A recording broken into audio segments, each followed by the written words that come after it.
Cet épisode 351 est celui de Thierry et Benoît qui partagent avec nous leur veille web et techno. C'est ainsi qu'il sera encore une fois question de Twitter et d'Elon Musk, suite et peut-être pas fin de ce feuilleton à rebondissement.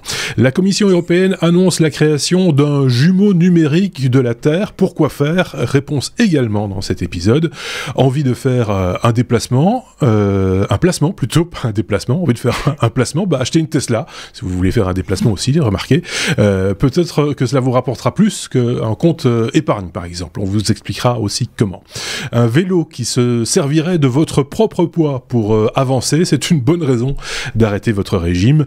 Ou pas. De cela et de bien d'autres choses, on en parle dans cet épisode, évidemment. Bienvenue et d'avance, merci de vous abonner au Techno. Merci également pour vos commentaires et les partages de nos contenus dans vos réseaux. Bonjour messieurs, comment allez-vous ? Salut Marc. Bonjour Benoît. Super bien. Ça va alors, bon, ok, merci. Passons à la suite. Évidemment, cet épisode 351 sera suivi d'ici quelques jours après la publication de cet épisode, d'un bonus. On a l'habitude maintenant, vous le savez, de vous proposer quelques news en plus pour compléter simplement votre collection. Quelque sorte de podcast à écouter, mais en version un petit peu plus ramassée, puisqu'un bonus ne fait pas plus de 15 minutes, alors qu'ici on peut se lâcher, et c'est d'ailleurs ce qu'on va faire tout de suite.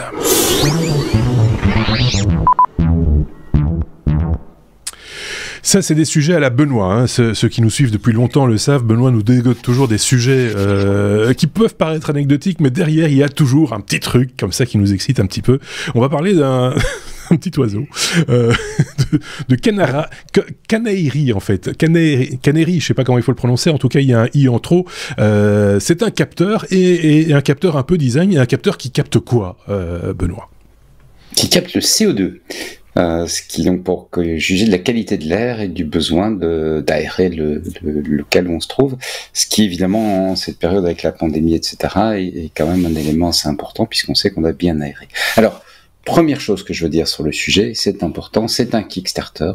Donc ça veut dire que ce pourquoi on donne de l'argent, c'est pour des gens qui n'ont jamais industrialisé un produit, d'arriver à industrialiser leur premier produit. Les chances qu'ils y arrivent sans problème sont quand même assez faibles. Donc ça veut dire que vraisemblablement, et c'est comme sur tous les Kickstarter, un quart des produits vont être extraordinaires, exceptionnels, et 3/4 des produits vont être pas tout à fait ce qu'on en espérait, mais on a au moins aidé une jeune boîte à se lancer, à créer, à inventer, et voilà, il faut le vivre vraiment comme ça, donc il faut pas se dire j'en veux absolument pour mon argent, on risque de rien avoir, ou on risque d'avoir un produit V1 pas tout à fait fini. Ayant fini avec ces mises en garde, mise en garde importante, tu fais bien de le dire, mais il y a toujours sur Kickstarter, on a un semblant de baromètre, ça ne garantit pas tout, mais quand on sait que l'objectif est par exemple ici de $7,000 et qu'ils ont recueilli jusqu'à présent $365,000, ce serait quand même dommage qu'ils partent avec la cagnotte, si je puis dire. Le pire, c'est qu'ils partent pas toujours avec la cagnotte. Le pire, c'est justement, quand tu as une petite boîte, où tu as l'habitude de fabriquer, tu vois, ou peut-être même t'as pas l'habitude de fabriquer, tu as fait des protos, tu es une boîte de design, tu es un studio de design, tu fais des petits machins en petite quantité pour tes clients, et puis tu te ramasses 300 000 € ou $300,000 pour aller commercialiser un truc, et tu te trouves à devoir trouver des moules à injection, gérer la logistique, et c'est là où il y en a beaucoup qui se plantent. C'est pas de la malhonnêteté la plupart du temps. Non, bien sûr. Non. Il y a eu des cas de malhonnêteté, mais la plupart du temps, c'est juste que c'est compliqué de produire en masse, de produire un produit industriel. Mais on va arrêter de casser du sucre sur le truc alors qu'il n'est pas encore sorti. On va parler quand même de ce que c'est. L'idée, c'est le genre de produit que moi j'adore. L'idée est vraiment, pour moi, absolument géniale. C'est un capteur de CO2, mais qui est conçu pour vraiment s'intégrer dans la vie avec un design d'interaction qui a été vraiment bien réfléchi. Donc, le principe, c'est donc de juger de la qualité de l'air. L'analogie qu'ils ont faite, c'est le canari que les mineurs emmenaient dans les mines. C'est un pauvre petit oiseau qu'on emmenait parce que si malheureusement dans la mine se lâchait un gaz mortel de grisou, l'oiseau était éliminé avant les êtres humains, et quand on voyait l'oiseau tomber, on savait qu'il fallait courir pour aller loin. Et donc ce qu'ils ont fait, c'est un peu la même idée, l'oiseau se fixe au mur, et quand il meurt, c'est qu'il est temps d'aérer. Alors je vous rassure, c'est pas un vrai oiseau qui meurt, c'est un oiseau en plastique, et c'est un petit moteur qui le fait tomber en fait et qui le remet droit quand la qualité de l'air s'améliore. Mais je sais pas si on en voit beaucoup pour le moment des capteurs CO2 parce que justement avec le Covid, il y a pas mal d'endroits qui s'équipent et les capteurs CO2, c'est des machins mais complètement techniques quoi. C'est des trucs moches et ultra techniques. T'affiches un chiffre que tu comprends même pas parce que tu sais même pas à quelle valeur il faut que tu fasses quelque chose. C'est vraiment des objets techos qui ont pas de sens. T'as pas envie d'avoir chez toi, que t'as pas envie d'avoir dans une salle de réunion, que t'as pas envie. Et là on te le remplace par un truc qui te disent que tu dois avoir comme information, il est temps d'aérer ou c'est bon, ce qui est à peu près la seule information utile si on n'est pas en train de faire des études avancées sur la qualité de l'air, et avec un truc un peu ludique qui va pas être moche. Enfin, c'est vraiment le genre d'application de la technologie avec du design que j'adore. Même le chat comprend. Même le chat peut comprendre. Il est gentil, il n'est pas encore endormi, mais il est prêt à jouer avec le petit oiseau. Oui, c'est ça, le canari, même le chat peut comprendre de quoi il s'agit, quoi. Donc c'est bon, pour dire à quel point c'est... Ou un enfant, oui, effectivement. Même un enfant, c'est vraiment une vraie réflexion sur ramener la complexité de la technologie à quelque chose qu'on peut introduire dans notre vie. Et ça, pour moi, c'est du vrai design, et ça, j'adore. Alors, juste, ils sont allés même loin parce qu'ils expliquent pourquoi il n'y a pas de son, par exemple. Pourquoi il n'y a pas une alerte, il faut aérer ou quoi que ce soit. En fait, c'est perturbant. Ça ne sert à rien et c'est perturbant. Tu es en train de discuter, le canari tombe, c'est pas à la seconde que tu dois aller ouvrir la fenêtre, on est bien d'accord. Donc ça sert à rien, tu vois, de t'emmerder avec des alarmes sur ton téléphone, des trucs comme ça. Rien de tout ça. C'est vraiment le produit qui m'a l'air d'être super bien conçu. Et alors, ils ont sorti une nouvelle version là aujourd'hui, qui a la possibilité de récupérer les fichiers à imprimer, si tu veux le faire toi-même, plus le programme Arduino, parce qu'à l'intérieur, c'est un petit Arduino avec un petit moteur et un petit capteur CO2. Un des capteurs CO2 en kit, on en trouve sans difficulté. Et donc, moi, j'adore ce genre d'idée. Et voilà, je voulais vous partager ça et vous inciter à y aller.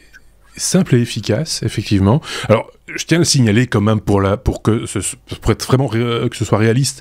Ils ont fait des chouettes vidéos, etc. Mais systématiquement dans des pièces quasiment vides. Bien souvent, si le canari se pique du nez, c'est que vous êtes plusieurs dans la pièce depuis un moment sans avoir ouvert la fenêtre et que c'est pas dans des pièces vides que le canari. Ou alors il y a un problème, quoi. Mais voilà. Juste j'imagine que oui, pour la blague et pour présenter la chose, ils l'ont fait dans des locaux certes sympathiques, mais vide, il n'y a personne dedans, donc on comprend pas bien pourquoi le canari se casse la figure. Donc, mais c'est juste pour l'anecdote que je le dis, mais pour le reste, c'est vrai que je trouve ça assez... c'est rigolo, c'est ludique, et je suis d'accord avec toi, j'en ai encore vu il y a pas longtemps, et ces appareils qu'on accroche au mur, ça ressemble à un gros thermostat, mais des années 80, c'est avec un chiffre qui veut rien dire, pour la plupart des gens en tout cas. Alors si vous êtes très geek et très scientifique, etc., vous serez peut-être intéressé par savoir quelle est exactement la part par million de particules fines, de machin, etc. Sans doute, mais pour la majorité des gens, effectivement, un petit oiseau, ça parle à tout le monde. Qu'en pense Thierry ? Je voulais juste rebondir sur l'histoire de la somme. C'est une belle technique marketing. Effectivement, ils partent sur l'idée de quelques milliers d'euros. C'est des Danois, je crois. Oui. Et ils arrivent à engranger presque $1 demi-million, là, 370 000 dollars ou euros. Clairement, on sent que derrière, il y a quelqu'un qui les aide ou une belle agence. C'est de belles factures, les vidéos sont bien fichues, les petits gifs animés, tout ça. Donc, il faut pas qu'on se leurre aussi quand vous voyez... Et c'est pas pour casser du sucre de nouveau sur la mécanique de Kickstarter. Je trouve très bien. Et juste pour un petit peu vous contredire, il y avait déjà un produit, alors pas aussi bien designé, mais on a déjà des petits produits où c'est des couleurs, c'est des petits voyants lumineux, mais pas forcément flashy, des choses comme ça. Mais là, c'est vrai, alors je te donne raison, Benoît. Là, c'est très ludique, c'est très simple. C'est l'étape d'après. On sent qu'ils ont bien bossé. Et puis chapeau de proposer ça en do it yourself, ça je trouve ça très très smart. On n'a pas parlé du prix à l'unité de bidule en early bird. C'est un peu plus de 100 €, je pense, hein, 110, 115 €, quelque chose comme ça. Ce qui est à peu près, très honnêtement, c'est pas très cher parce que tu prends le prix d'un Arduino ou d'un Raspberry Pi, le capteur, plus le design, le petit oiseau, le moteur, etc. On n'est pas volé, hein. Faut être honnête. Si vous le faites vous-même, vous le ferez pas beaucoup moins cher, à mon avis. Voilà. Et en plus, il faut quand même un peu d'ingénierie derrière. Donc voilà, c'est une bonne idée, sympathique comme tout. Ça s'appelle comment? Canary, j'ai dit.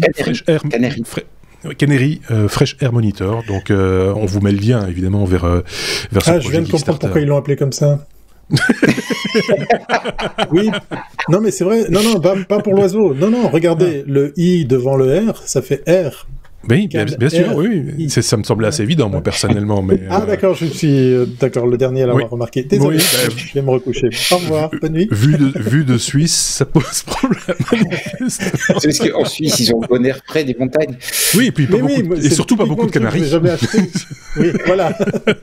À 1500 mètres, il n'y en a pas beaucoup. À 1500 mètres, le canari, là, il pique du nez de toute façon.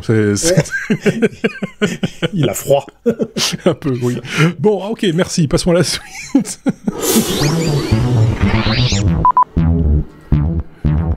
La lettre E comme énergie. On va parler d'énergie. Quand un YouTuber teste une batterie, forcément une batterie c'est de l'énergie, mais sous toutes ses coutures. Thierry, tu voulais nous parler de ça parce que ça va un peu aussi avec ta marotte qu'est la van life, hein. Faut le dire. Et que tous les van lifers cette semaine ont testé le même produit. Hein. On va pas en faire des louches parce que nous on n'est pas payés. Alors que eux, oui. Donc on ne citera pas le nom du produit. On n'est pas obligé de le citer, enfin on le verra peut-être, mais on verra même pas d'ailleurs le produit en question. Quoi qu'il, t'es tombé sur un YouTuber dont on va mettre le lien vers sa vidéo, évidemment, dans la description de ce podcast, qui a testé vraiment, qui a joué le jeu et qui l'a fait à fond, quoi. Il a pas hésité. Ouais. Alors effectivement, c'était l'occasion qui faisait de la ronde pour un petit peu vous parler de van life, histoire de faire mon intéressant cette semaine.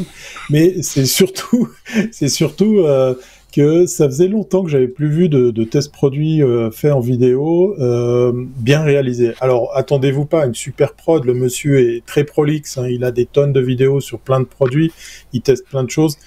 Je me fais pas de soucis pour ses revenus parce qu'effectivement il y a du lien affilié et il parle très souvent, très précisément de marques très très spécifiques. Mais ce qui est intéressant, c'est que le monsieur est venu tester cette batterie, hein, qui est à la fois une batterie, à la fois une génératrice de courant, soit 12 volts, soit 220 volts. Donc là, ça va parler à plein de van lifers. Si vous n'avez pas envie, vous n'avez pas encore fait l'installation de votre panneau solaire, du chargeur MPPT et puis après un convertisseur parce que vous avez besoin de 220 volts par exemple, eh bien sachez, vous le savez sûrement déjà depuis longtemps, qu'il y a des appareils qui réunissent tout ça, puisqu'en fait en gros vous n'avez plus qu'à brancher l'arrivée du panneau solaire dans ce machin et tout est dedans. Et puis pour les plus gros modèles, on peut même le piloter à distance avec une application mobile. Mais ce qui est intéressant, c'est que le gars il s'est amusé avec de la tondeuse, avec de la perceuse, avec du poste à souder, avec des appareils de toutes sortes. Ça m'a épaté pour le mettre à l'épreuve. Et là, il documente le truc. Alors, c'est pas super chaque fois bien filmé. On voit d'ailleurs jamais la tête du monsieur. Sa chaîne, c'est Brico Vidéo. Voilà, je l'ai dit, mais ça mange pas de pain parce que il fait beaucoup de contenu qu'il documente vachement bien. Alors, je me suis pris à regarder la vidéo en entier parce qu'en fait, il met du voltmètre, il met effectivement un appareil comme une prise intermédiaire qui va mesurer la consommation. Vous savez, on peut mesurer les watts consommés sur une période donnée, on peut tirer comme ça des conclusions, et il nous essaye des tonnes d'appareils jusqu'à une bineuse électrique, je savais pas que ça existait, donc il passe un petit quart d'heure dans son jardin à retourner la terre pour planter autre chose. Tout ça avec un poste d'énergie portable, 14 kilos pour le modèle en question. Et là, on peut comme ça vraiment mettre à l'épreuve le nombre de fois qu'on pourra utiliser tel ou tel appareil. Il pousse le vice à faire l'exercice avec la fameuse machine à café et le café suisse qui va avec. Je la citerai pas parce que on va pas recevoir de sous non plus de chez eux. Non. Et du coup, vous savez que ce genre de petits gadgets luxueux, je trouve, à bord d'un van, ça consomme plus de 1000 watts, voire même 1200, 1300 watts quand il tire pour faire exploser la capsule. Et débauche des énergies. Voilà. Juste pour un petit café, sachant qu'il y a des modèles très bien, qui marchent bien, où on peut faire ça à la main.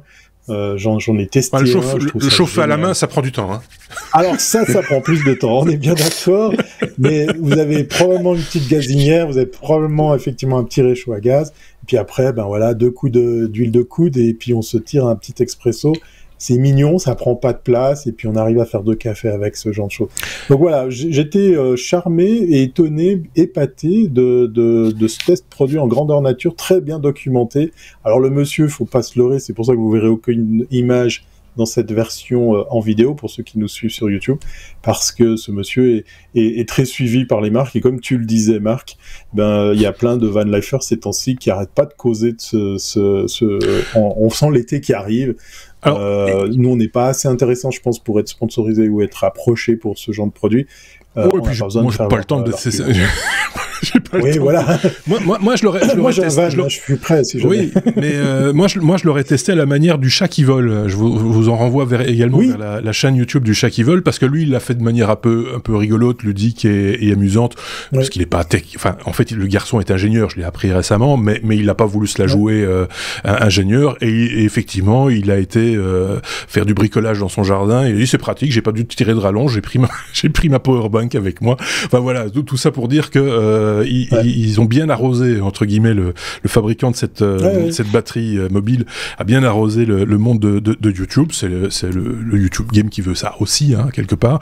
Et donc tant mieux aux YouTubeurs qui tirent quelques euros ou quelques centaines d'euros, ou peut-être même plus, j'en sais rien moi, de ce genre de test. En tout cas, on a appris des trucs. Effectivement, en regardant Brico Vidéo, on a appris des trucs en regardant le chat qui vole, on va certainement apprendre d'autres trucs avec d'autres personnes qui vont tester d'autres appareils de ce type-là. Je ne dis pas que ces tests sont moisis ou quoi que ce soit, mais il faut quand même croiser l'information de temps en temps et ne pas oublier que ces gens sont effectivement payés pour en parler, donc sont peut-être pas tout à fait enclins à dire tout ce qu'ils pensent nécessairement du produit. Voilà. Ouais, justement, pour conclure et pour casser un petit peu du sucre sur cette marque, non pas parce qu'ils m'ont pas filé une de ces batteries pour que je la teste. Il y a des concurrents qui sont très bien aussi, hein, d'ailleurs. Oui, voilà, mais ce modèle-là, je l'achèterai jamais. Il est assez intéressant, on est autour des 1300 €. Quand on fait le calcul entre le MPPT, le convertisseur, les batteries, tout ça, ça reste un bon prix. 14 kilos, en plus, c'est assez sympa au niveau... Il a des roulettes, hein. Il gagne Voilà. Alors le modèle à roulette, lui, il fait 40 kilos. Il est un peu plus gros. Okay. Effectivement, c'est l'ultra gros. Moi, je l'achèterai jamais parce qu'en fait, le grand problème, c'est que si vous l'installez dans un van, moi par exemple, j'ai déjà un chargeur MPPT que je peux suivre avec une application mobile. Là, je perds tout ça puisque ce modèle-là, celui-là en question, il faut passer à l'autre qui coûte beaucoup plus cher, où on pourra enfin, effectivement, en tout cas chez cette marque, le suivre avec son smartphone. D'accord. Et il y a plein de modèles qui arrivent dans d'autres marques où on vous le propose d'office parce que ça commence à être évident d'avoir un suivi avec une app connectée. Rappelons vite fait quand même que parce que je sais pas si tu l'avais précisé dès le départ, ce genre de batterie, on les recharge soit sur le courant à la maison, soit via un allume-cigare dans un véhicule, soit via des panneaux qui sont optionnels évidemment, des panneaux solaires, et tout ça évidemment... Ou n'importe quel autre panneau. Ou n'importe quel autre panneau, oui, mais la fiche, je pense, c'est un format propriétaire de la marque, et donc tu mais ne vous peux avez pas brancher n'importe quoi dessus. Ah oui, ok. Mais d'accord. T'as les raccords standards pour les panneaux solaires, à concurrence de 400 watts, voilà. Okay. À concurrence de 400 watts générés par tes panneaux, par exemple, dans le cas de Yoko, je pourrais imaginer plus passer par le MPPT et le brancher là-dessus directement, parce que je dépasserai pas ces 400 watts. Mais je perds le petit plus qui est de suivre qu'est-ce que j'ai généré comme électricité, qu'est-ce que j'ai consommé, et puis suivant où tu vas le ranger, il faut aller ouvrir le truc, l'enclencher pour activer les prises. Voilà, tous des petits trucs comme ça que personne dans les tests raconte. Et ça, je peux te le confirmer. Il y a personne, même dans les van lifers, qui lâche l'info pour dire ouais, mais c'est quand même emmerdant. Tu l'as rangé sous la banquette. Vas-y, il faut tout rouvrir pour juste l'allumer. Bien sûr. Ok. Bon, chacun se fera une opinion en allant regarder la vidéo, celle-là et d'autres. Et évidemment, d'ailleurs, si on en trouve, enfin, si on a d'autres sous la main, on mettra les liens aussi. Mais enfin, il y a celle-là. Et à partir de celle-là, à mon avis, vous allez avoir en proposition toutes les autres de la même marque. Ceci étant dit, on voit que c'est un marché qui est en pleine évolution. Il y a aussi quelque part aussi pas que les van lifers, mais peut-être aussi la peur ou la crainte de quelques coupures de courant pour quelque raison que ce soit, et qui permettent de dire voilà, je sais au moins que je suis en autonomie avec cette batterie là pendant quelques heures, je peux continuer à travailler sur mon ordinateur, continuer à allumer la télé si c'est encore utile, ou de m'en servir pour tout autre accessoire électrique. Si on reprend l'exemple du chat qui vole par exemple, mais d'autres aussi, j'avais vu un van lifer qui aménageait son van, mais il n'avait pas de garage, d'emplacement devant chez lui, etc. Et donc il partait dans une prairie, il se mettait dans la prairie et il faisait ici et ses planches, etc. avec ses outils électriques au milieu de la prairie. Voilà. Par exemple, c'est un des usages qu'on peut faire de ce genre d'accessoires. Il faut vraiment en avoir l'utilité, parce que sinon, effectivement, c'est vraiment à fond perdu que vous allez investir là-dedans. D'autant plus que je pense que le nombre de cycles de la batterie est limité, je pense, à 3000 ou 3500 cycles, quelque chose comme ça. Donc, ce qui est pas énormément. Même peut-être plus bas sur certains modèles. Donc, c'est pas énorme non plus. Et donc, comme ça fait un tout, vous pouvez pas remplacer juste la batterie, vous remplacez l'ensemble de la boîte. Bref, voilà, c'est un peu du tout en un, comme il en existe dans d'autres domaines aussi, qui a ses limites. On a fait le tour de la question, ou Benoît peut-être voulait rajouter un truc sur ce sujet, ou pas? Non, je pense qu'on a bien couvert le sujet. Oui, sans citer la marque et sans toucher la balle. Oui.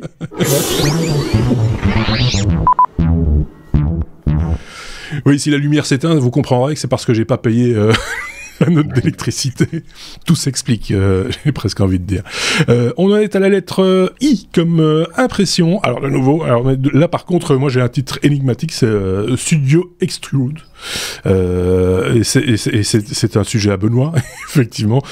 Quand on ne me dit pas de quoi il s'agit, moi je peux pas faire de lancement. Donc je laisse Benoît expliquer de quoi il s'agit. Impression 3D, c'est un studio parisien, Studio Extrude, qui propose une série d'articles sur Internet, et je les ai trouvés assez intéressants. La démarche surtout me plaît bien. L'idée, c'est d'utiliser l'impression 3D pour favoriser le recyclage et la réutilisation de produits. Donc, ils ont deux types de produits qu'ils vendent. Le premier sont des pièces pour réparer. Donc, on va sur le site, extrude.studio. On va sur le site et on peut télécharger, imprimer chez soi différentes petites pièces pour réparer. C'est des petites pièces qui cassent. Alors tu vas me dire, mais n'importe qui avec son imprimante peut dessiner lui-même la pièce et puis etc. Oui, mais enfin ça prend un peu de temps. Il faut faire des tests, tout ça. Là, t'as un petit fichier, tu sais qu'il va fonctionner, ce qui est bien. Et la deuxième chose, le deuxième type de produit qu'ils font, c'est t'aider à pouvoir mettre une seconde vie à des objets de ton quotidien. Et en particulier, ils ont toute une collection autour des pots en verre. Tu sais, quand tu fais tes courses, t'as plein de produits qui viennent avec dans un pot en verre, des pâtes à tartiner, des choses comme ça. Et puis le pot après, t'en fais pas grand chose, quoi. Ou les pots de confiture, des choses. Bon, t'en fais pas grand chose, tu le jettes, tu le mets à la bulle, il est recyclé. Mais là, leur idée, c'est de proposer des couvercles avec une forme adaptée pour te permettre de donner une seconde vie à ton pot en verre. Voilà. Et ils sont démarrés, ils ajoutent sans cesse, la gamme n'est pas encore très large, mais on voit qu'ils sont vraiment dans une démarche comme ça, une réflexion pour construire des choses intelligentes avec de l'impression 3D, pour s'inscrire dans une démarche de production locale, de produits qui vont avoir une longue vie, qui vont permettre à d'autres produits plutôt d'avoir une plus longue vie. Et moi, j'ai trouvé ça très très sympa, parce que c'est vrai que l'impression 3D, c'est une techno intéressante, mais l'avoir mise en œuvre comme ça m'a vraiment bien plu, et je voulais partager ça avec vous. C'est une bonne idée. Très jolie. J'aime beaucoup l'idée justement du couvercle pour les pots en verre, parce que c'est vrai que le couvercle d'origine, bien souvent, on le jette parce qu'il est souillé de toute façon et il est peut-être pas nécessairement de très bonne qualité. Donc si c'est pour mettre des clous dedans, peut-être, mais peut-être pas autre chose. Et là, le fait d'avoir des couvercles qui sont donc au bon pas de vis, qui je pense que c'est normalisé ces machins-là, donc il y a quand même ça permet d'avoir des accessoires intelligents. Je voyais une bougie là tantôt, je vois ici un pot, enfin de transformer un bocal en verre pour y mettre des stylos par exemple ou des accessoires pour les ranger correctement. C'est bien pensé, c'est bien vu. Moi j'aime bien. Thierry, un avis? Oui, alors les Van Leifer, ils jettent jamais les couvercles, puisqu'on peut les visser au plafond, et comme ça, tu visses tes pots et ils bougent. Dans les ateliers aussi, en fait. Je trouve. Oui, voilà, dans les ateliers. Non, c'est très très joli, j'aime beaucoup les variantes, là, il y en a quasiment une dizaine. Oui, le coup de l'encens, ça me parle, parce que c'est vrai que quand tu fais brûler de l'encens, tu sais pas trop où planter ce machin, et puis ça va te mettre de la cendre partout. Très très très très beau, et le site est vraiment aussi très classe, ça inspire confiance. Ouais. C'est simple et de bon goût, comme on dit. Ouais. C'est mais il n'y a pas grand-chose. C'est-à-dire, on a vite fait le tour de la proposition. Oui, le studio est quand même assez jeune, et j'ai l'impression, quand tu vois la finition, qu'ils mettent quand même un petit peu de temps pour concevoir leur produit. Enfin, c'est l'impression que ça donne quand on le voit. Ils proposent par exemple un jeu d'échecs très stylisé. Ah ouais, oui, très design. Stylisé. Très design. Ouais. Ok. Et tous leurs produits sont en impression 3D, et la plupart des produits, si j'ai bien vu, tu peux soit télécharger les fichiers pour l'imprimer toi-même, soit te le faire livrer déjà. D'accord. Ok, oui. Pourquoi pas, finalement, ces deux options. Parce que tout le monde n'a pas une imprimante 3D à la maison. Hein. Effectivement, non, c'est malin. Moi, je trouve ça assez bonne idée. Donc, extrude, en français. Surtout que c'est un studio parisien. Donc... Et en plus, c'est français. Oui, donc autant le dire à la française. Extrude.studio, voilà. Qu'est-ce que vous voulez que je vous dise? Bon, monsieur. La lettre O, Thierry, O comme occasion. Et on va parler de voitures d'occasion. Oui, et puis c'est une news qui me concerne un petit peu, parce que, l'air de rien, je me suis dit, allez, peut-être qu'avec tout ce qui se passe sur l'énergie, ça serait peut-être intéressant de trouver un véhicule électrique d'occasion. Alors, je vous rappelle que j'habite en Suisse, donc le mot occasion, c'est presque un mot qui n'existe pas dans le vocabulaire helvétique. Ou alors il est à vendre. Ou bon marché, tous ces trucs-là, c'est des mots qu'on ne connaît pas très bien dans mon pays. Et puis en farfouillant un petit peu, je me suis aperçu qu'effectivement il y a un souci dans ce business-là. Et puis le premier qu'on a pointé du doigt, c'est Tesla, puisqu'effectivement, si vous allez voir un petit peu chez nos amis français, c'est Le Bon Coin. Chez nous, on a Nibis et puis petitesannonces.ch et puis Autoscout. En Belgique, je connais pas les sites. Mais Autoscout aussi, je crois, ou Autoscout, ok. Oui, c'est ça, il y a ça aussi. Mais je fréquente pas tellement ces sites, mais voilà, oui. Ouais, c'était comme ça un jour où j'avais 12 minutes à perdre, et j'ai réalisé qu'effectivement, c'est très très cher. Et il y a une explication, en tout cas du côté de Tesla, qui l'avoue ouvertement, c'est que les véhicules Tesla d'occasion sont plus chers, ou sont en passe de devenir plus chers que les neuves.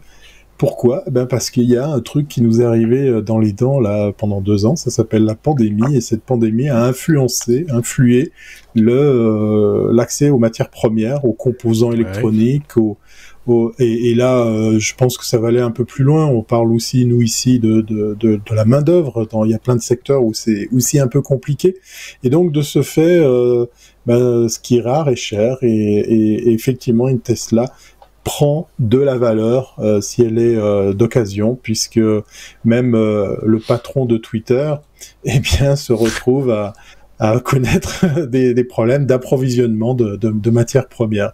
Alors je suis pas allé plus loin pour voir si ça concernait les autres constructeurs. On voit arriver de nouvelles marques. J'ai vu dernièrement des modèles de véhicules chinois très très prometteur, avec des prix très agressifs. On est capable maintenant de sortir des véhicules de très bonne qualité en dessous de la barre des 10-12 000 $. Maintenant, on n'a pas de visibilité sur ces nouveaux venus ou sur les marques aux alentours. Je pense à nos copains européens sur est-ce qu'ils vont aussi subir le même souci.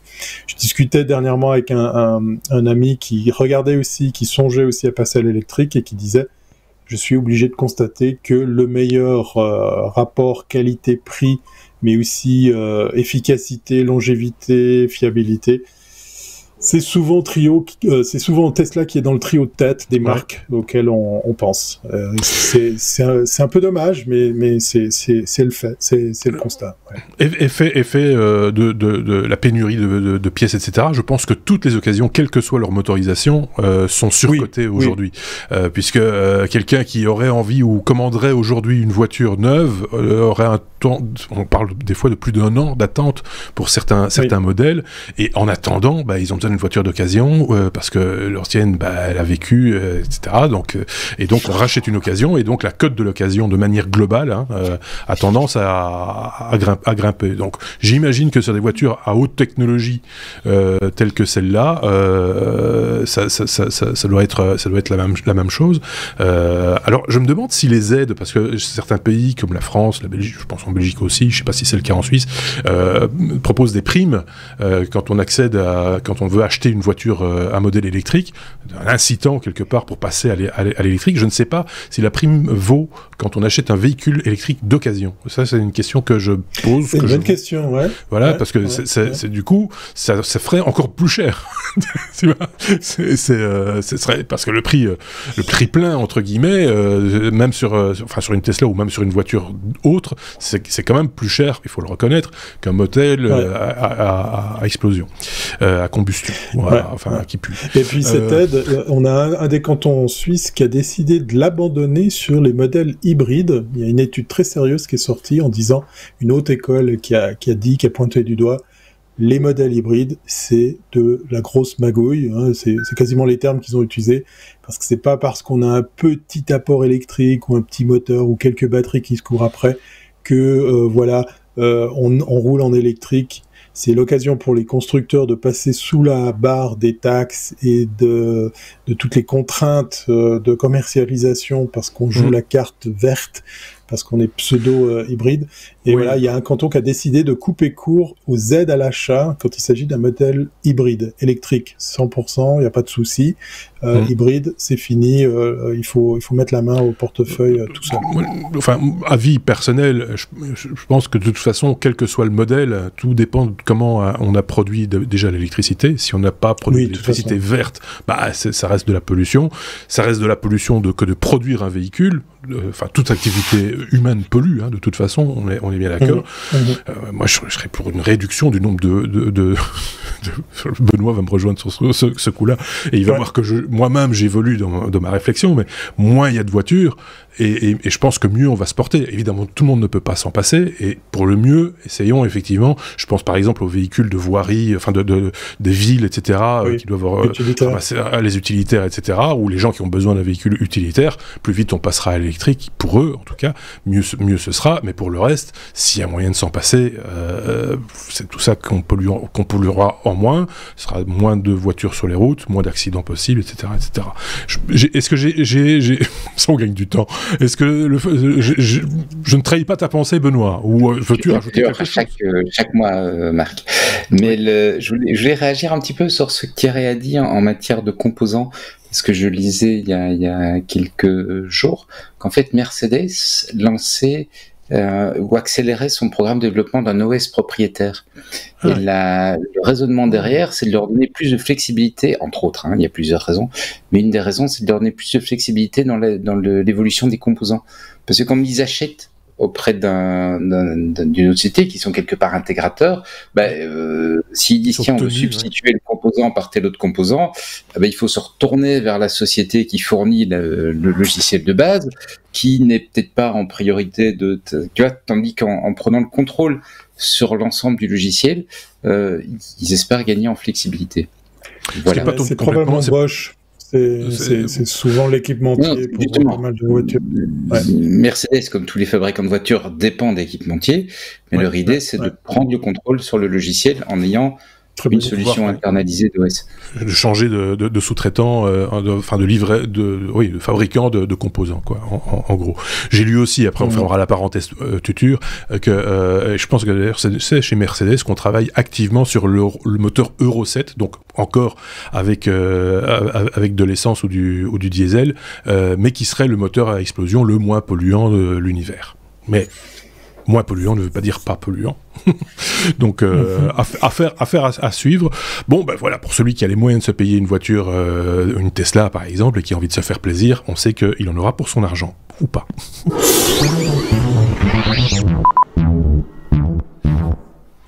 Allô la Terre, T comme Terre, Benoît. Il est question de fabriquer, de construire, d'élaborer un jumeau numérique de la Terre. Mais pourquoi faire la Terre ? Mais pour faire des prédictions, mon bon ami. Pour pouvoir voir ce qui va se passer. Donc d'abord, qu'est-ce que c'est qu'un jumeau numérique ? C'est un modèle très précis de quelque chose.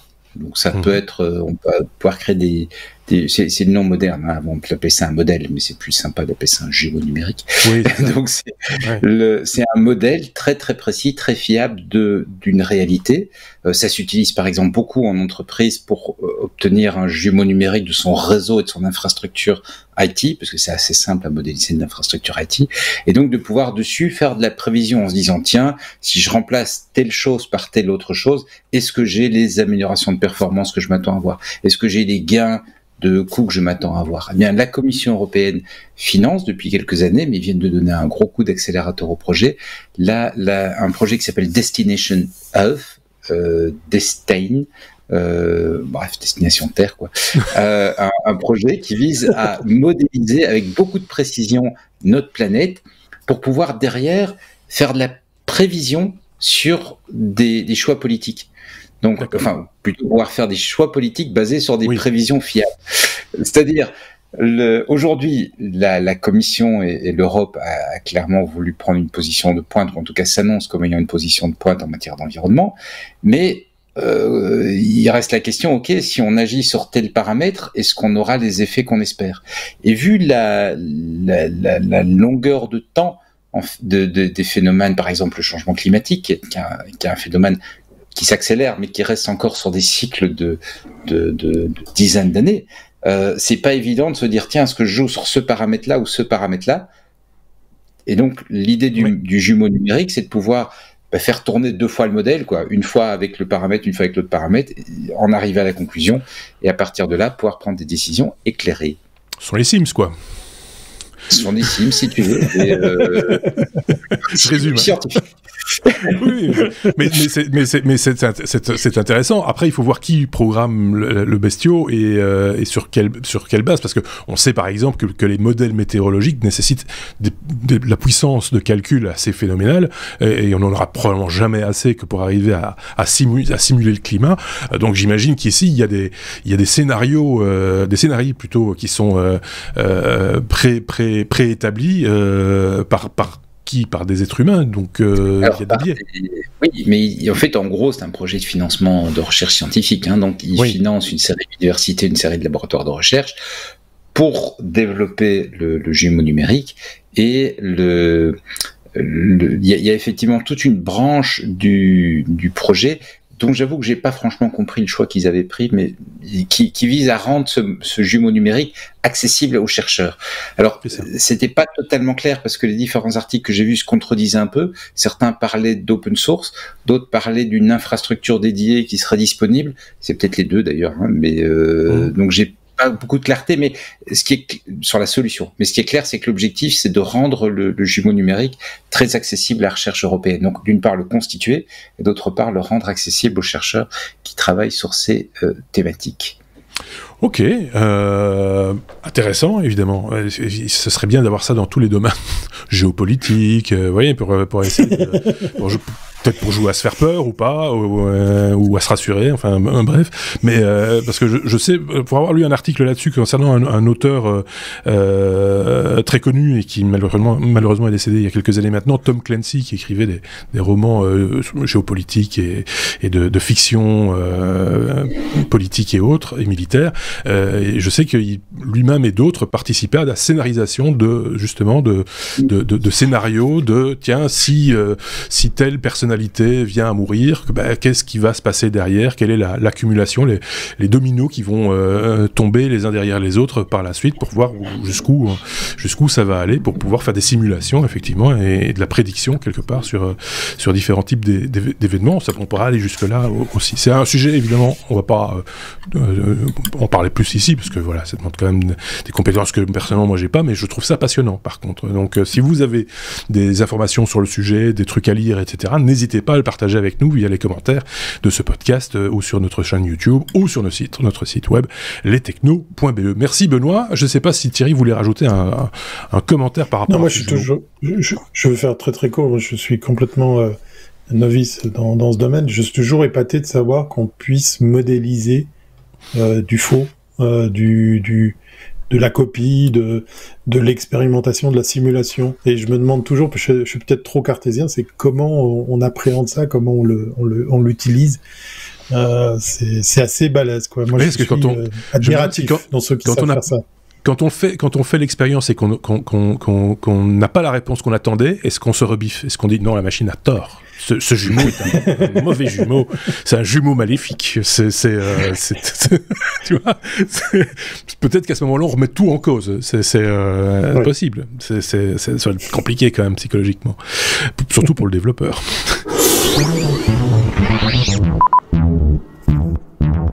On reste à la lettre T. T comme Twitter. Vous n'avez pas manqué, évidemment, le fameux feuilleton fait d'amour, gloire, beauté, Twitter et Elon.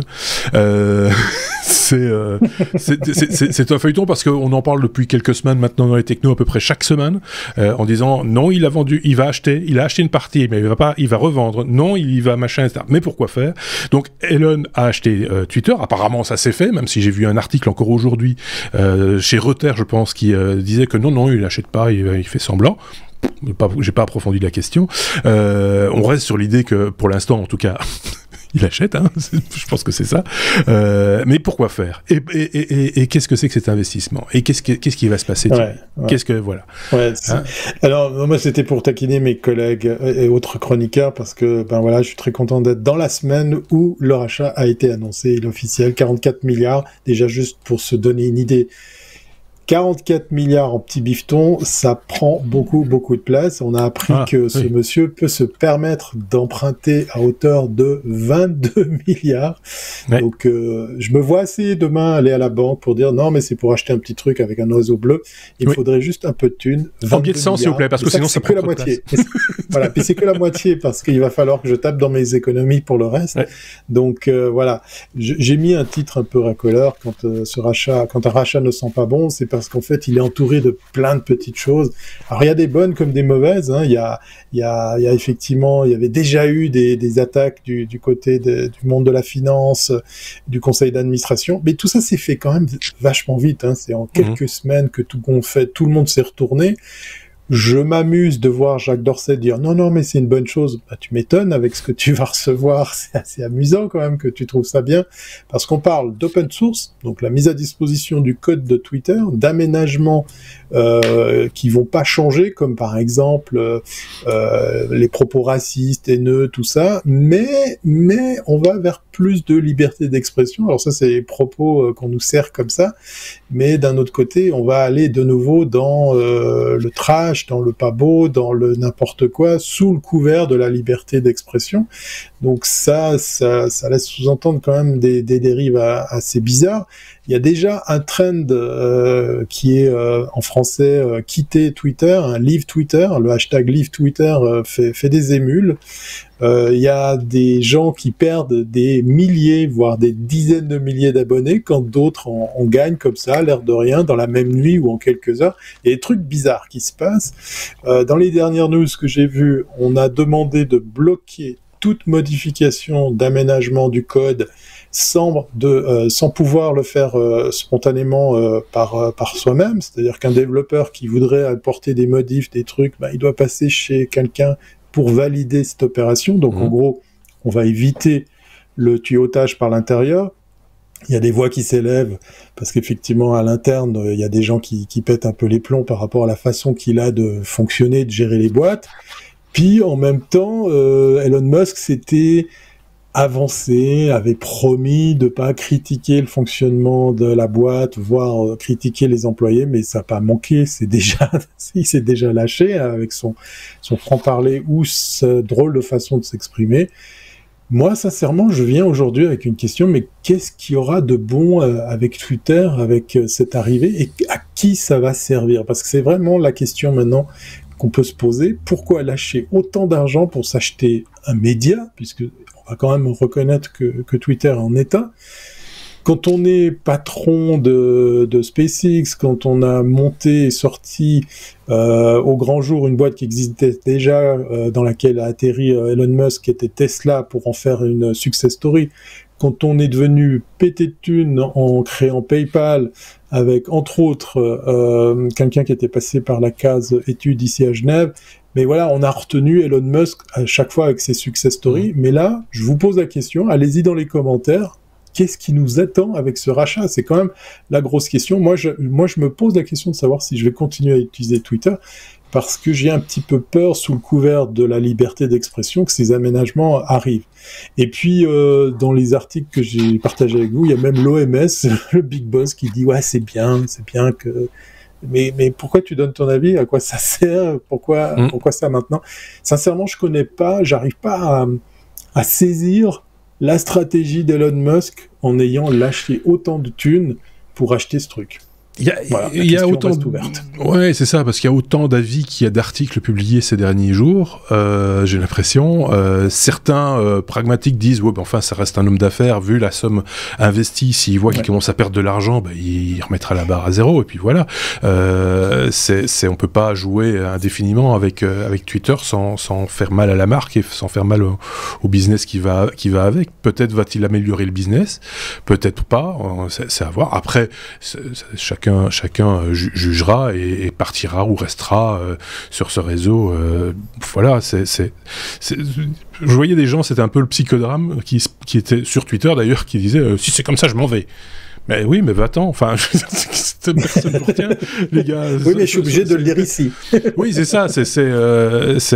Alors, on reparle de Mastodon. Vous vous rappelez de Mastodon, qui est un espèce de réseau alternatif décentralisé, pour le coup, et qui était, moi, que je trouvais pas mal, hein, très honnêtement. Mais le problème, c'est un petit peu comme ces applications qui sont pas mal, mais où personne ne va. Donc, si c'est pour ne parler à personne, à un moment donné, ça perd de son sel. Évidemment, si on peut retrouver et créer une communauté sur une autre plateforme telle que Mastodon, par exemple, tant mieux. Mais voilà, faut prendre les choses pour ce qu'elles sont, je pense, avec les réseaux sociaux. Et après, je passerai peut-être la parole à Benoît. Mais il faut pas oublier que quand on est sur un réseau social, c'est pas un service public, hein, vous êtes chez quelqu'un, hein, donc et vous n'êtes pas tenu d'y rester, vous ne payez pas pour y être, c'est gratuit, donc vous pouvez très bien en sortir quand vous voulez. Il y a pas de voilà. Après, c'est facile de le dire, et c'est vrai qu'on a vu des mouvements de foule aux États-Unis, par exemple, mais pas que, liés aux réseaux sociaux de manière générale, pas qu'à Twitter d'ailleurs, qui parce que ces réseaux sociaux malheureusement ont leurs limites aussi et peuvent créer de grands déséquilibres dans la communication, dans la population, etc. Benoît, qu'en penses-tu? Je suis comme Thierry, je pense que sous le couvert de la liberté d'expression, Enfin, je suis dubitatif aussi. Je pense qu'on nous vend beaucoup de trucs comme ça. Et vous savez que je suis pas un grand fan du bonhomme. Je trouve qu'il a l'habitude de faire beaucoup de greenwashing, de choses pareilles. Donc je m'attends un peu à l'annonce sans vraiment de réalité derrière. J'ai un peu l'impression, perso, tu vois, Jeff Bezos s'est acheté le Washington Post il y a quelques années, et qui est un grand média qu'il a au final pas mal fait évoluer, et j'ai un peu l'impression que l'autre avait envie de se racheter quelque chose aussi, un média aussi, pour parce qu'il y a une espèce de rivalité entre les deux. Voilà, tu vois, pour avoir aussi quelque chose. C'est possible. Est-ce que c'est aussi prestigieux? Je sais pas. C'est autre chose. Il y a du côté des cryptos où il s'est passé des trucs. Vous avez peut-être vu le Dogecoin qui a tout d'un coup pris 20% en hausse. Et on sait que le Elon, il aime bien cette crypto. Donc je me demande si ça c'est peut-être une piste à creuser. Je sais pas. Il y a Tesla qui a perdu par contre pas mal à l'annonce du rachat de Twitter. Donc tout ça c'est des mouvements que Elon Musk, par contre, ça il faut lui laisser, arrive très très bien à gérer. Et manipuler, c'est pas la première fois qu'il est d'ailleurs dans le viseur des autorités à ce niveau-là. Sur une simple annonce, il avait quand même fait perdre beaucoup d'argent à des propriétaires de crypto-monnaies, de Bitcoin en l'occurrence, ce qui quand même, il y a quelques-uns qui en veulent encore, à mon avis, sévèrement. Donc voilà, le type quand même, il a pas un petit poids dans la tête, quoi. Donc on verra bien. En conclusion, vous voyez, vous a pas sorti non plus de miracle, mais on verra bien. À suivre, comme on dit dans ces cas-là. Mais c'est clair que si ça ne plaît pas, ou si on ne peut pas être d'accord avec le propriétaire ou avec la politique de Twitter, il faudra trouver une autre crèmerie pour aller partager notre veille, puisque je le rappelle, notre veille technologique, on la partage avec vous via ces fameux réseaux sociaux. Donc il y a quand même quelque part un petit truc intelligent sur Facebook et sur Twitter. C'est ce qu'on vous propose régulièrement, puisque nos échanges sont publiés sur nos différents comptes. Tout ça pour dire que vous n'avez qu'à vous abonner pour nous suivre aussi sur ces réseaux-là et nous suivre sur d'autres réseaux le jour où on ira. Comme ça, on se perd pas de vue. Vous voyez ce que je veux dire. Passons à la suite. On est déjà à la lettre V. V comme vélo. Et c'est évidemment pas Thierry qui va nous parler de vélo, parce que en Suisse, le vélo, c'est quand même très très compliqué, parce qu'il y a des remontes pentes, certes, mais le tire-fesse à vélo, c'est quand même ça à ses limites. Je dis pas de bêtises, le vélo n'est pas c'est pas l'ustensile le plus populaire, le véhicule le plus populaire. Alors, le vélo électrique marche très bien ici. Ouais, oui, j'imagine. On se demande pourquoi, tiens. Oui, c'est ça. Donc, c'est forcément Benoît qui va nous en parler. Ceci étant dit, Benoît vit dans une ville très ponteuse également. Donc, c'est vrai, hein. Namur, c'est tout à fait quelque chose. D'ailleurs, les vélos partagés à Namur, c'est un truc rigolo. Je le dis comme ça en passant. Ça doit être le cas aussi dans d'autres villes en France, par exemple, qui ont ce genre de topographie. C'est une vallée, une montagne, en gros, hein. Je schématise très fort, mais c'est ça. Et quand vous faites du vélo partagé, vous avez une camionnette qui fait des allers-retours sans arrêt pour aller chercher les vélos en bas pour les ramener en haut. Parce que personne ne fait le chemin à vélo pour remonter le vélo en haut. C'est comme ça. C'est ça le problème aussi. Je te laisse parler, Benoît, parce que j'en ai déjà introduit. Tu as trouvé un vélo qui utilise une énergie à laquelle on ne s'attendait pas. Voilà, en fait, c'est le truc idéal pour Thierry, mais en fait, c'est une news que tu avais dégotée, Marc, et je me suis permis de la reprendre parce que je la trouve intéressante. C'est une roue de vélo pour aider les gens qui, comme Thierry, se trouvent dans des pays où c'est un peu plus difficile de pousser. C'est-à-dire que la roue va pousser avec moi aussi. Et alors, comme Thierry qui ont un peu de poids. Voilà. Alors, si on a un surpoids, en l'occurrence, pour cette roue, c'est effectivement tout à fait bénéfique. Donc, le principe de la roue, c'est en fait d'utiliser de force la masse et le mouvement pour accélérer le mouvement. Donc, l'idée, c'est d'avoir des ressorts tout autour de la roue. Quand le poids du cycliste pousse les ressorts qui sont dans le bas de la roue et détend les ressorts il permet aux ressorts qui sont sur le haut de la roue de se détendre. Et comme on fait rouler la roue, c'est pas toujours le même ressort qui est là, si tu veux, chaque fois c'est un ressort différent, ça tourne, et les ressorts, quand ils remontent, ils donnent un petit kick supplémentaire et le poids les recompresse quand ils redescendent. Sur le papier, ça paraît absolument malin comme tout, absolument génial. Ils annoncent 30% de gains en énergie supplémentaire, ce qui est pas mal parce qu'il faut quand même pas oublier que le vélo est le moyen de transport le plus efficace en termes d'énergie. Donc si on augmente de 30%, c'est tout à fait extraordinaire. Le petit truc où je suis un rien curieux, c'est peut-être parce que le produit est encore assez récent, mais je suis pas arrivé à trouver un test. J'ai trouvé sur leur site des commentaires de gens qui ont la fameuse roue et qui ont l'air ravis, mais en même temps c'est sur leur site. Je ne suis pas parvenu à trouver un test indépendant et la roue coûte quand même 500 €. Ouais. J'hésite un tout petit peu à m'équiper sans savoir si le produit est vraiment efficace. Parce qu'il faut le dire, des roues miracles, on en promet régulièrement pour les vélos. Oui. Il y en a qui le sont, mais il y en a qui le sont pas du tout. Donc je voudrais quand même voir des roues miracles, des roues avec des moteurs incorporés, des roues dans un autre domaine avec des pneus pleins, donc qui ne crèvent plus. Ça existe aussi. Ce qui est bien, c'est... Enfin, alors, à la base, moi je suis pragmatique, ce que je trouve bien, c'est que ça s'adapte sur n'importe quel vélo. C'est une roue. Donc vous n'avez pas besoin de faire de grosses modifications sur votre vélo, vous remplacez la roue tout simplement, c'est la roue arrière, hein. C'est quand même celle qui propulse, parce que la roue avant ne sert pas à grand chose dans ce cas-là, enfin sauf à vous diriger, mais et puis celle qui a le plus de poids en plus, donc c'est celle sur laquelle l'effet de compression va être le plus efficace. Tout à fait, et donc je vois qu'il y a 2 modèles et dont une est déjà en fonction de la taille de la roue, parce qu'en fait tu n'as pas tout à fait exact, Marc, il y a différentes tailles pour les roues de vélo, donc il faut tenir compte. Mais moi, je vois 2 tailles sur mon Grand Bi, je n'ai que 2 tailles. Donc voilà. Mais ça, c'est à cette base-là, donc c'est juste la roue, tant mieux. Et après, il faut voir. Le mouvement perpétuel n'existant pas.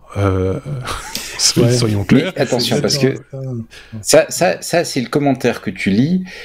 Sera à peu près... Le piège d'Internet, c'est que on lit un slogan et on commente le slogan. Donc leur slogan, c'est « le poids donne un surcroît de vitesse ». Et en fait, évidemment, le poids peut pas donner un surcroît de vitesse. Quand on regarde la vidéo, ils expliquent que c'est la combinaison du poids plus la rotation de la roue qu'on lance par soi-même. Donc c'est pas comme un moteur électrique qui te lance dès que tu commences à pédaler. Il faut que tu ailles lancer la roue pour que l'effet de compression agisse. Donc ça paraît, quand tu regardes la vidéo, moins improbable que le commentaire que tu lis partout, qui est fait sur le slogan, et qui est « mais c'est impossible ». Alors c'est clair que le poids peut pas être transformé en vitesse spontanément, enfin la masse se transforme pas en vitesse spontanément, mais c'est l'effet des 2 forces qu'ils annoncent comme étant efficaces. Donc ça paraît moins stupide, moins impossible que le mouvement perpétuel. Mais c'est vrai que voilà, après, j'aimerais quand même voir dans quelle mesure le produit délivre vraiment les 30% promis, dans quelle mesure le produit est facile d'emploi, dans quelle mesure le produit est solide, tu vois, est fiable. Donc, j'attends un petit peu avant d'acheter, mais je dois dire que j'étais très intrigué quand j'ai vu Quand tu as partagé le lien, j'ai cherché un bon moment parce que j'ai trouvé l'idée absolument géniale. Et pour être très clair avec tout le monde, moi des fois quand je vois un truc comme ça, je n'ai pas d'opinion personnelle et j'ai du mal à me forger une opinion personnelle, donc je partage avec mes petits camarades et à l'enregistrement suivant, un Benoît par exemple m'en parle et là j'arrive à commencer à me forger une idée. Vous voyez, c'est tout l'intérêt d'un podcast comme le nôtre, c'est d'arriver à un moment donné à avoir un début d'idée. Alors c'est peut-être pas la bonne, mais c'est à vous de juger pour le coup. Donc c'est pas écrit en tout petit sur la page web qu'il faut dépasser les 80 km/h pour que le système se mette en route. Il y a peut-être ça aussi. Ou peser un certain... Plus, entre 75 et 90 kilos, parce que sinon, ça casse. Il y a un truc comme quoi les roues sont ajustées en fonction de ton poids. Oui, c'est ça. C'est ça, carrément. Oui, c'est ça. C'est ce que j'ai vu, effectivement, parce que tu disais, il y a plusieurs modèles de roues, mais effectivement, il y a 3 types de jeux de ressorts. Les ressorts aussi sont spécifiques, spécialement conçus pour les personnes pesant moins de 75 kg, celles de 75 et 90 kg, et celles de plus de 90 kg. Donc c'est les ressorts, en fait, qu'on fait évoluer dans ce cadre-là. Donc, bon, ben voilà. Évidemment, si c'est avoir un petit coup de kick, et puis après, suer sang et eau pour arriver à rattraper l'énergie qui a été dépensée sur le coup de kick, ça perd un peu de son charme, j'ai envie de dire. Mais quand tu auras perdu du poids en ayant par exemple pris, je sais pas, pour moi, puisque je passe le plus gros. Oui, parce que moi j'ai pas besoin de perdre du poids. Non. J'assume. Et ben, non, mais on prend du muscle quand on fait du vélo. Oui, mais après il faut changer de roue parce que c'est plus le même poids. Je me demandais, est-ce qu'il existe un modèle pour vélo d'appartement? Oui. Qui donne un petit coup de kick. Et moi, le vélo d'appartement, c'est bien, mais j'aimerais bien... Est-ce qu'il y a des vélos d'appartement électriques? Ah, pas con. Encore mieux.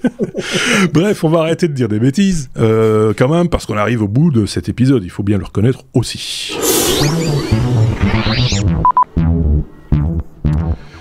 Et c'est l'occasion de vous réinviter à suivre, d'abord à vous abonner, c'est important, hein, à notre podcast ou à notre chaîne YouTube. Comme ça, vous serez notifié des prochains épisodes et vous n'en raterez plus aucun. Vous vous organisez après pour savoir quel est le meilleur moment pour nous écouter. Ça, c'est votre problème, c'est votre vie. Et puis aussi vous rappeler qu'il y a un bonus de 15 minutes qui sera, ou qui est peut-être déjà disponible et que vous allez pouvoir déguster de nouveau à votre convenance. Nous, on va le mettre en boîte tout de suite, juste là maintenant. Mais vous allez pouvoir l'avoir un petit peu plus tard. Merci la Suisse, merci Thierry, merci la région Wallonne merci en Belgique avec Benoît, merci moi-même à Bruxelles. Merci à tous de nous suivre et on se dit à très bientôt. Évidemment, passez une très très bonne semaine.